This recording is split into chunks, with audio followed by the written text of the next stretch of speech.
दादा तुषार गांधी हे मैदानात उतरले आहेत। वंचितला मतदान करू नका असं तुषार गांधी यांनी सांगितलंय।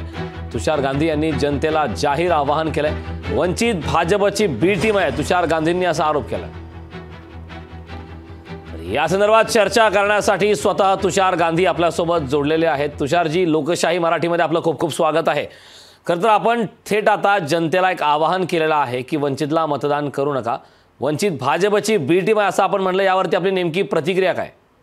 नाईलाज आहे, सांगावंच लागतंय, कारण ह्या वेळेला हा जो हे जी निवडणूक आहे ते आपली लोकशाही आणि संविधान वाचवायची निवडणूक आहे आणि म्हणून आपल्याला जे स्पॉइलर्स आहेत, ज्यांची जिंकण्याची शक्यता नाहीये, ते स्वतःला त्यांना पण जाणीव आहे, त्या तसे जे उभे राहिलेत त्यांना ह्या वर्षी वेळेला आपल्याला कितीही आपल्याला ते आवडत असतील तरी लोकशाही वाचवायला आणि संविधान, बाबासाहेबांचं संविधान वाचवायसाठी त्यांना आपल्याला हरवायलाच लागेल।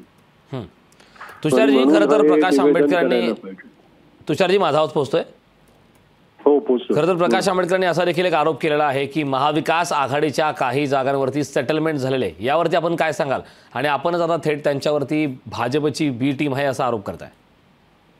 ते पूर्वीपासून ते हे झालेलं आहे, पुरवार झालेलं आहे, त्याच्यात मला काय आरोप करायची गरज नाहीये। जेव्हा जेव्हा त्यांनी निवडणुकांमध्ये उमेदवार उभे केले तेव्हा त्या उमेदवारांनी जे मतं तोडली आहे ते भाजपलाच त्याचा फायदा झाला आहे आणि म्हणून वारंवार तीच प्रक्रिया परत जर ते करत राहिले तर ते आक्षेपार्ह होतातच त्याच्यासाठी। म्हणून मी काय नवीन सांगितलं नाहीये, जे आहे ते वास्तविकता सांगतोय।